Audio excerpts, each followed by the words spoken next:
ನಮಸ್ಕಾರ ಸ್ನೇಹಿತರೆ, ನಮ್ಮ ಅಶ್ವಿನಿ ಯೂಟ್ಯೂಬ್ ಚಾನಲ್ಗೆ ನಿಮ್ಮೆಲ್ಲರಿಗೂ ಹೃತ್ಪೂರ್ವಕ ಸ್ವಾಗತ. ಪ್ರೇಮಯಾನ ಕಥೆಯ 39ನೇ ಅಧ್ಯಾಯ ನಿಮ್ಮೆಲ್ಲರಿಗೂ ಇಷ್ಟವಾಗಿದೆ ಅಂತ ಭಾವಿಸ್ತೇನೆ. ಹಾಗಿದ್ರೆ ಬನ್ನಿ ಸ್ನೇಹಿತರೆ, ಅಧ್ಯಾಯ 40 ಶುರು ಮಾಡೋಣ. ಭರಣಿ ಈಗ ಒಂಟಿಯಾಗಿದ್ದಳು. ಅವಳಿಗೀಗ ಏನು ಮಾಡಬೇಕು, ಎಲ್ಲಿಗೆ ಹೋಗಬೇಕು ಅಂತ ಗೊತ್ತಾಗದೆ ಮೈಂಡ್ ಪೂರ್ತಿ ಬ್ಲ್ಯಾಂಕ್ ಆಗಿತ್ತು. ಈಗಂತೂ ಸಂಪೂರ್ಣವಾಗಿ ಕುಗ್ಗಿ ಹೋದಳು. ನಡು ಬೀದಿ ಅನ್ನೋದು ಮರೆತು ಅಲ್ಲೇ ಕುಸಿದು ಕುಳಿತು ತನ್ನ ತಂದೆಯ ಫೋಟೋವನ್ನು ಎದೆಗವಚಿಕೊಂಡು ಬಿಕ್ಕಿ ಬಿಕ್ಕಿ ಅಳತೊಡಗಿದಳು. ಅದೇ ಸಮಯಕ್ಕೆ ರುಕ್ಮಿಣಿ ಕಾಲ್ ಮಾಡಿದ್ದಳು.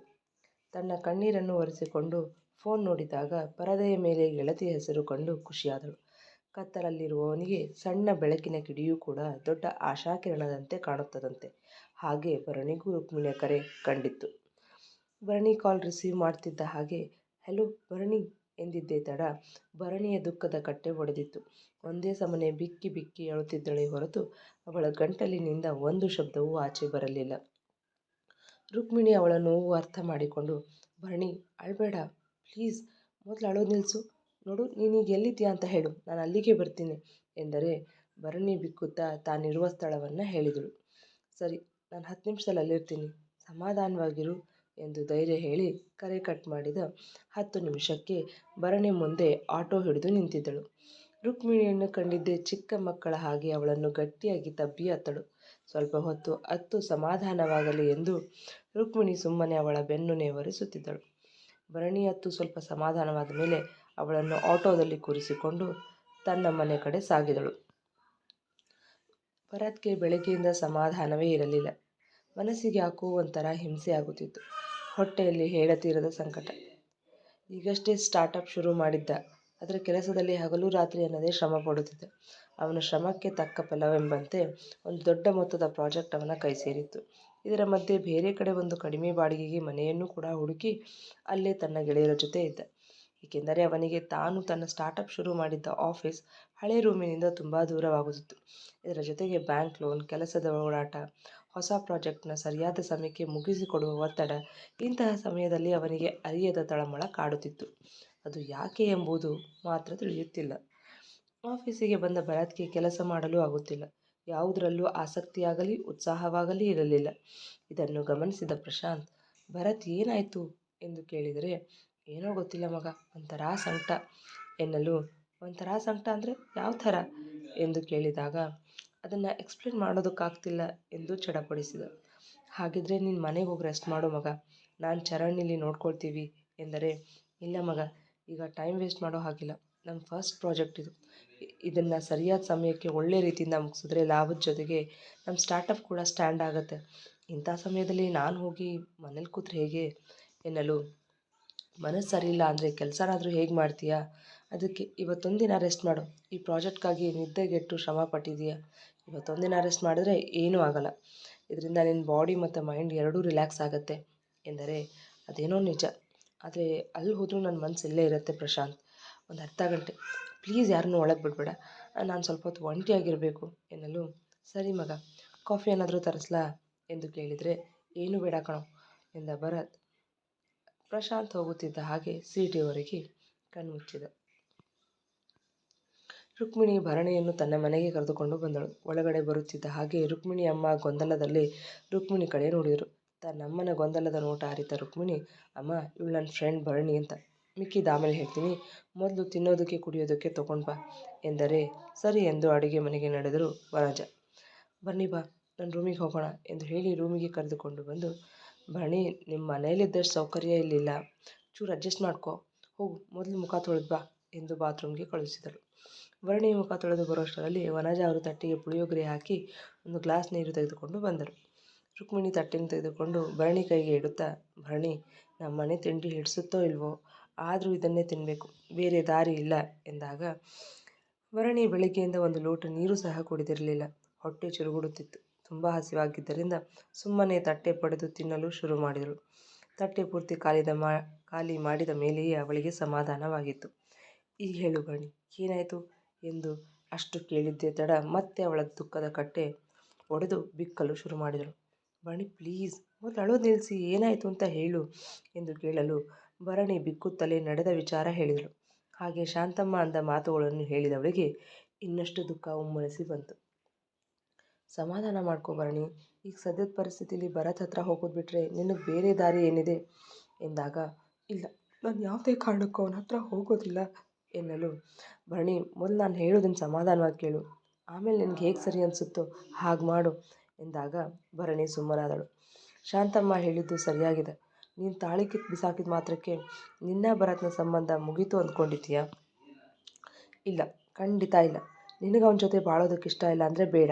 ಆದರೆ ನೀವಿಬ್ಬರು ಕಾನೂನಾತ್ಮಕವಾಗಿ ಬೇರೆ ಬೇರೆ ಆದರೆ ಮಾತ್ರ ನಿಮ್ಮ ಸಂಬಂಧ ಮುರಿದು ಬೀಳತ್ತೆ ಎಂದಾಗ, ಏನು ಹಾಗಂದ್ರೆ ಎಂದಳು ರುಕ್ಮಿಣಿ ಮಾತಿನ ಅರ್ಥ ತಿಳಿಯದೆ. ಅಂದರೆ ನೀನು ಭರತ್ ಇಬ್ಬರು ಡೈವೋರ್ಸ್ ತೊಗೊಂಡ್ರೆ ಅಲ್ಲಿಗೆ ನಿಜವಾಗ್ಲೂ ನಿಮ್ಮಿಬ್ಬರ ಸಂಬಂಧ ಮುರಿಯುತ್ತೆ ಎಂದಾಗ, ನಾನು ಡೈವೋರ್ಸ್ ತೊಗೊಳೋದಕ್ಕೆ ರೆಡಿ ಇದ್ದೀನಿ ಎಂದಳು. ನೀನು ಒಪ್ಪಿದ್ರೆ ಸಾಕಾ, ಭರತ್ ಕೂಡ ಒಪ್ಪಬೇಕಲ್ವಾ ಎಂದು ಕೇಳಿದರೆ, ಈಗ ನಾನು ಏನು ಮಾಡಬೇಕು ಎಂದಳು ಮುಂದಿನ ದಾರಿ ಕಾಣದೆ. ನೀನು ಅವನ ಜೊತೆ ಇರಬೇಕು ಎಂದಾಗ, ಏನು ಎಂದು ಅಕ್ಷರಶಃ ಕಿರ್ಚಿದಳು. ಅಂದರೆ ನೀವಿಬ್ಬರು ಕಾನೂನು ರೀತಿಯಾಗಿ ಬೇರೆ ಬೇರೆ ಆಗಬೇಕು ಅಂದರೆ ಕನಿಷ್ಠ 1 ವರ್ಷನಾದರೂ ಜೊತೆಗಿರಬೇಕು, ಅಂದಾಗ ಮಾತ್ರ ಡೈವೋರ್ಸ್ ಸಿಗತ್ತೆ ಎಂದ ರುಕ್ಮಿಣಿಯ ಮಾತು ಕೇಳಿ ಈಗ ಚಿಂತೆಗೆ ಬಿದ್ದಳು ಭರಣಿ. ನೋಡು ಭರಣಿ, ಇದನ್ನು ಬಿಟ್ಟರೆ ಬೇರೆ ದಾರಿ ಇಲ್ಲ ನಿನಗೆ. ಹೇಗೋ ಅವನ ಜೊತೆ 1 ವರ್ಷ ಕಳೆದ್ಬಿಡು, ಆಮೇಲೆ ನೀನು ಫ್ರೀ ಬರ್ಡ್, ನಿನ್ನ ಇಷ್ಟ ಬಂದ ಹಾಗೆ ಇರಬಹುದು. ಯಾರೂ ನಿನ್ನನ್ನು ಪ್ರಶ್ನೆ ಮಾಡೋರು ಇರೋದಿಲ್ಲ. ಜೊತೆಗೆ ಅಲಿಮನಿ ಅಂತ ದುಡ್ಡು ಕೂಡ ಬರುತ್ತೆ. ಇದರಿಂದ ನಿನ್ನ ಜೀವನ ನಿನಗೆ ಹೇಗೆ ಬೇಕೋ ಹಾಗೆ ಜೀವಿಸಬಹುದು. ಯೋಚನೆ ಮಾಡು ಎಂದು ಭರಣಿ ತಲೆಯಲ್ಲಿ ಹುಳ ಬಿಟ್ಟಳು. ಸರಿ, ನೀನು ಸುಸ್ತಾಗಿದೆಯಾ ಅನಿಸುತ್ತೆ, ಸ್ವಲ್ಪ ಹೊತ್ತು ರೆಸ್ಟ್ ಮಾಡು ಎಂದು ಹೇಳಿ ಆಚೆ ನಡೆದಳು. ರುಕ್ಮಿಣಿ ಬಿಟ್ಟ ಹುಳ ಈಗ ಭರಣಿಯ ತಲೆಯಲ್ಲಿ ಸಣ್ಣಗೆ ಕೊರೆಯಲು ಶುರುವಾಯಿತು. ಏನೇ ಇದು, ಈ ಹುಡುಗಿಗೆ ಮದುವೆ ಆಗಿದೆಯಾ ಎಂದು ರುಕ್ಮಿಣಿ ಆಚೆ ಬರುತ್ತಿದ್ದ ಹಾಗೆ ಅವರಿಬ್ಬರ ಮಾತುಗಳನ್ನು ಕೇಳಿಸಿಕೊಂಡಿದ್ದ ವನಜ ಅವರು ಆಶ್ಚರ್ಯದಿಂದ ಕೇಳಿದರು. ಹ್ಞೂ ಅಮ್ಮ, ಆಗಿದೆ ಎಂದು ಆಸ್ಪತ್ರೆಯಲ್ಲಿ ನಡೆದ ಎಲ್ಲ ವಿಚಾರವನ್ನು ತಿಳಿಸಿದಳು. ಮದುವೆಯಾಗಿ ವರ್ಷ ಕೂಡ ಆಗಿಲ್ಲ, ಆಗಲೇ ಡೈವೋರ್ಸ್ ಬಗ್ಗೆ ಮಾತಾಡ್ತಿದ್ದಾಳೆ ಎಂದು ಆಶ್ಚರ್ಯದಿಂದ ಕೇಳಲು, ಹೌದು ಅಮ್ಮ, ಅದು ಕಾಲೇಜ್ನಲ್ಲಿ ಪ್ರಶಾಂತ್ ಕೊಡಿಸಿದ್ದು, ಭರತ್ ಭರಣಿ ಕಿಸ್ ಮಾಡಿದ್ದು, ಅವಳನ್ನ ಬ್ಲ್ಯಾಕ್ ಮೇಲ್ ಮಾಡಿ ಪ್ರಶಾಂತ್ ಹತ್ರ ಸಾರಿ ಕೇಳಿಸಿದ್ದು, ಎಲ್ಲ ವಿಷಯವನ್ನು ಹೇಳಿದಳು. ಅಬ್ಬಾ, ಇಷ್ಟೊಂದು ದುರಹಂಕಾರ ಈ ಹುಡುಗಿಗೆ! ಇಂಥ ಹುಡುಗಿ ಗೆಳೆತನ ಮಾಡಿದ್ಯಲ್ಲ, ಬುದ್ಧಿ ಇದೆಯಾ ನಿನಗೆ ಎಂದು ರುಕ್ಮಿಣಿಯನ್ನು ತರಾಟೆಗೆ ತೆಗೆದುಕೊಂಡರು. ಅಮ್ಮ, ಸ್ವಲ್ಪ ಮೆತ್ತಗೆ ಮಾತಾಡು, ಮೊದಲೇ ತುಂಬ ದುಃಖದಲ್ಲಿದ್ದಾಳೆ, ಅವಳು ಕೇಳಿಸಿದ್ರೆ ಬೇಜಾರು ಮಾಡ್ಕೊಳ್ತಾಳೆ ಎಂದರೆ, ಅವಳು ಬೇಜಾರು ಮಾಡ್ಕೊಳ್ತಾಳೆ ಅಂತ ನಾನು ಮಾತಾಡೋದನ್ನು ಬಿಡಬೇಕಾ ಎಂದು ಒರಟಾಗಿ ಕೇಳಲು, ಅಮ್ಮ ಅದು ಹಾಗಲ್ಲ ಎನ್ನುತ್ತಿದ್ದ ಹಾಗೆ, ಹಾಗೂ ಇಲ್ಲ ಹೀಗೂ ಇಲ್ಲ ಅಲ್ವೇ, ನಿನಗಾದರೂ ಬುದ್ಧಿ ಬೇಡವಾ? ಅವಳು ಗಂಡನ ಜೊತೆ ಸೇರಿಸೋದು ಬಿಟ್ಟು ಇಲ್ಲದ ಸಲ್ಲದ ಅವಳು ತಲೆಗೆ ತುಂಬಿ ಡೈವರ್ಸ್ ತಗೋ ಅಂತೀಯಲ್ಲ, ನೀನೆಂತ ಹೇಳ್ತೀನಿ ಎಂದು ಕೋಪ ಮತ್ತು ಅಸಮಾಧಾನ ಬೆರೆತ ಧ್ವನಿಯಲ್ಲಿ ಕೇಳಿದರೆ, ಅಮ್ಮ ಸ್ವಲ್ಪ ನಾನು ಹೇಳೋದನ್ನು ಕೇಳು. ನಾನು ಆ ರೀತಿ ಹೇಳಿದ್ದು ಅವಳ ಜೀವನ ಸರಿ ಹೋಗಲಿ ಅಂತ. ಅವಳಿಗೆ ಅಂತ ಈಗ ಯಾರಿದ್ದಾರೆ? ಈಗ ಅವಳು ಎಲ್ಲರನ್ನೂ ಕಳ್ಕೊಂಡು ಅನಾಥಳಾಗಿದ್ದಾಳೆ, ತುಂಬ ದುಃಖದಲ್ಲಿದ್ದಾಳೆ. ಮೊದಲೇ ಹಠಮಾರಿ, ಇಂಥ ಸಮಯದಲ್ಲಿ ಅವಳಿಗೆ ಇಷ್ಟ ಇಲ್ಲದೆ ಇರೋ ಕೆಲಸ ಹೇಳಿದ್ರೆ ಅವಳು ಆತ್ಮಹತ್ಯೆ ಮಾಡ್ಕೊಳ್ಳೋದಕ್ಕೆ ನೋಡಿದ್ರೆ ಆಗೇನು ಮಾಡೋದು? ಅದಕ್ಕೆ ಉಪಾಯದಿಂದ ಅವಳ ದಾರಿಯಲ್ಲೇ ಹೋಗಿ ನಮ್ಮ ದಾರಿಗೆ ತರಬೇಕು. ಅವಳೇನಾದರೂ 1 ವರ್ಷ ಭರತ್ ಜೊತೆ ಇದ್ದರೆ ಖಂಡಿತ ಅವಳ ಮನಸ್ಸು ಬದಲಾಗುತ್ತೆ, ಭರತ್ನ ಗಂಡ ಅಂತ ಒಪ್ಕೊಳ್ತಾಳೆ, ಇಬ್ಬರು ಹೊಂದ್ಕೊಂಡು ಹೋಗ್ತಾರೆ ಅಂತ ಈ ರೀತಿ ಮಾತಾಡಿದ್ದು ಎಂದಾಗ, ಒಳ್ಳೇದಾಯ್ತು ಬಿಡು, ಹೇಗೋ ಒಟ್ಟಿನಲ್ಲಿ ಅವಳ ಜೀವನ ಸರಿ ಹೋದರೆ ಅಷ್ಟೇ ಸಾಕು. ಮೊದಲೇ ಈಗಿನ ಕಾಲದಲ್ಲಿ ಒಂಟಿ ಹೆಣ್ಣು ಬದುಕೋದು ಕಷ್ಟ. ಸುಂದರವಾಗಿರೋ ಹುಡುಗಿ ಯಾರೂ ದಿಕ್ಕಿಲ್ಲ ಅಂದರೆ ಹುರಿದು ಮುಕ್ಬಿಡ್ತಾರೆ ಎಂದಾಗ, ಹೌದು ಅಮ್ಮ, ಅದಕ್ಕೆ ನಾನು ಅವಳನ್ನು ಇಲ್ಲಿಗೆ ಕರ್ಕೊಂಡು ಬಂದಿದ್ದು ಎಂದಳು. ಈ ಕಡೆ ರಾತ್ರಿ ಆಫೀಸ್ನಲ್ಲಿ ಭರತ್ ಟೈಮ್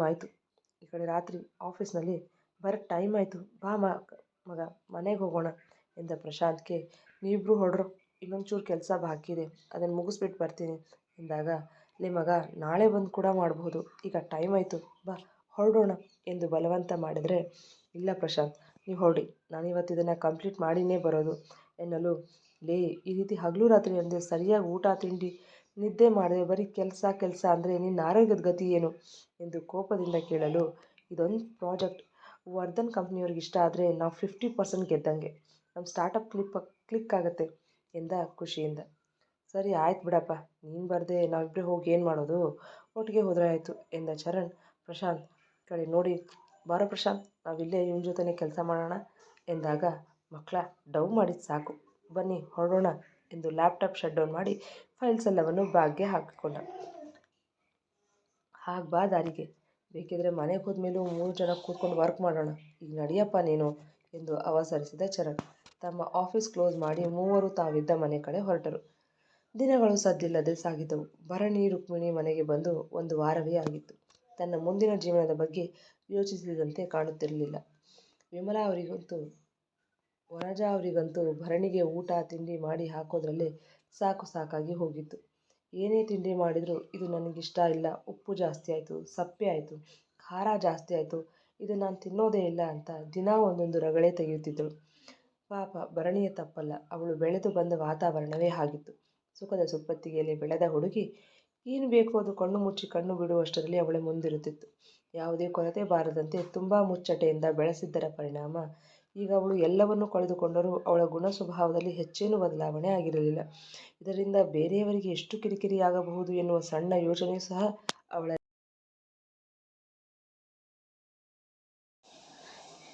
ಬೆಳಿಗ್ಗೆ ಭರಣಿಗೆ ಬೈದುಕೊಳ್ಳುತ್ತಲೇ ತಿಂಡಿ ಮಾಡುತ್ತಿದ್ದರು ವನಜ. ಅಮ್ಮ, ತಿಂಡಿ ರೆಡಿ ಆಯ್ತಾ ಎಂದು ಕೇಳುತ್ತಾ ಬಂದಿದ್ದಳು ರುಕ್ಮಿಣಿ. ಇವಳೊಬ್ಬಳು ಅವಳು ತಾಳಕ್ಕೆ ಕುಣಿಯೋಳು ಎಂದು ಗೊಣಗಿಕೊಂಡು, ಹಾಂ ಆಗ್ತಿದೆ ಬಾ ಮಹಾರಾಣಿ ಸೇವೆಗೆ ಎಂದು ಕೊಂಕಾಡಿದರು ವನಜ. ಅಮ್ಮ ಯಾಕೆ ಹಾಗಂತೀಯ ಎಂದು ತುಸು ಕೋಪದ ಧ್ವನಿಯಲ್ಲೇ ಕೇಳಿದರೆ, ನನಗೆ ಸಾಕಾಗಿ ಹೋಗಿದೆ, ಅದು ಯಾವಾಗ ತೊಲಗ್ತಾಳೋ ಮನೆಯಿಂದ, ತಿನ್ನೋದೇ ಬಿಟ್ಟಿಕುಳು, ಅದರಲ್ಲಿ ಬೇರೆ ಉಪ್ಪಿಲ್ಲ ಖಾರ ಇಲ್ಲ ಅನ್ನೋದು, ಅದಿಷ್ಟ ಇಲ್ಲ ಇದಿಷ್ಟಿಲ್ಲ ಅಂತ ತಗಾದೆ ಬೇರೆ. ಇದನ್ನು ಅರಮನೆ, ತಾನು ಮಹಾರಾಣಿ, ನಾವೆಲ್ಲ ಸೇವಕರು ಅಂದ್ಕೊಂಡಿದ್ದಾಳ ಇವಳು. ಕೇಳಿದ ಹಾಗೆ ಊಟ ತಿಂಡಿ ಮಾಡಿ ಹಾಕೋದಕ್ಕೆ. ಒಂದು ವಾರದಿಂದ ಭರಣಿ ಊಟ ತಿಂಡಿಯಲ್ಲಿ ತಗಾದೆ ತೆಗೆಯುತ್ತಿರುವುದನ್ನು ನೋಡಿ ಸಾಕಾಗಿ. ನೋಡು ರುಕ್ಕು, ನಿನ್ನ ಫ್ರೆಂಡ್ಗೆ ಆದಷ್ಟು ಬೇಗ ಇಲ್ಲಿಂದ ಹೋಗೋದಕ್ಕೆ ಹೇಳು, ಇಲ್ಲದೆ ಹೋದರೆ ನಾನೇ ಅವಳನ್ನ ಆಚೆ ದಬ್ತೀನಿ. ಒಂದು ವೇಳೆ ಅವಳು ಹೋಗದೇ ಇದ್ದರೆ ನಾನೇ ಈ ಮನೆಯಿಂದ ಆಚೆ ಹೋಗ್ತೀನಿ ಎಂದು ಹುಸಿ ಬೆದರಿಕೆ ಹಾಕಿದರು ಮಗಳಿಗೆ. ಅಮ್ಮ ಸ್ವಲ್ಪ ಮೆತ್ತಗೆ ಮಾತಾಡು, ಅವಳಿಗೆ ಕೇಳಿಸತ್ತೆ ಎಂದು ಹೇಳಿದರೆ, ಕೇಳಿಸಿದ್ರೆ ಕೇಳಿಸ್ಲಿ ಬಿಡು, ಯಾವಾಗಲಾದರೂ ಮನೆಯಿಂದ ತೊಲಗ್ತಾಳೋ ನೋಡೋಣ ಎಂದು ತಮ್ಮ ಅಸಮಾಧಾನವನ್ನು ಹೊರಹಾಕಿ, ಅಲ್ಲ ಮದುವೆ ಆದರೂ ಹೀಗೆ ಬೇರೆಯವ್ರ ಮನೆಯಲ್ಲಿ ಇರೋದಕ್ಕೆ ಸ್ವಲ್ಪ ಕೂಡ ನಾಚಿಕೆ ಆಗಲ್ವ ಅವಳಿಗೆ ಎಂದವರು ಅವರೇ ಮುಂದುವರೆದು, ಹೇಗೆ ನಾಚಿಕೆ ಆಗತ್ತೆ, 3 ಬಿಟ್ಟು ನಿಂತಿರ್ತಾರೆ ಅಲ್ವಾ ಎಂದರೆ, ಅಮ್ಮ ಪ್ಲೀಸ್ ಹಾಗೆಲ್ಲ ಮಾತಾಡಬೇಡ, ಏನೋ ಕೆಟ್ಟಗಳಿಗೆ ಅವಳ ಜೀವನದಲ್ಲಿ ಹೀಗೆಲ್ಲ ಆಗ್ತಿದೆ, ನಾನು ಅವಳ ಜೊತೆ ಮಾತಾಡ್ತೀನಿ, ಇಂದೊಂದು 2 ದಿನ ಸಹಿಸ್ಕೊಂಡ್ಬಿಡು ಎಂದು ಮಾಡಿದ್ದ ತಿಂಡಿಯನ್ನು ತಟ್ಟೆಗೆ ಹಾಕಿಕೊಂಡು ತೆಗೆದುಕೊಂಡು ಹೋದಳು. ಭರಣಿ ಮೌನವಾಗಿ ಎಲ್ಲವನ್ನು ಕೇಳಿಸಿಕೊಂಡು ಮನಸ್ಸಲ್ಲೇ ಒಂದು ಗಟ್ಟಿ ನಿರ್ಧಾರ ಮಾಡಿಕೊಂಡಳು.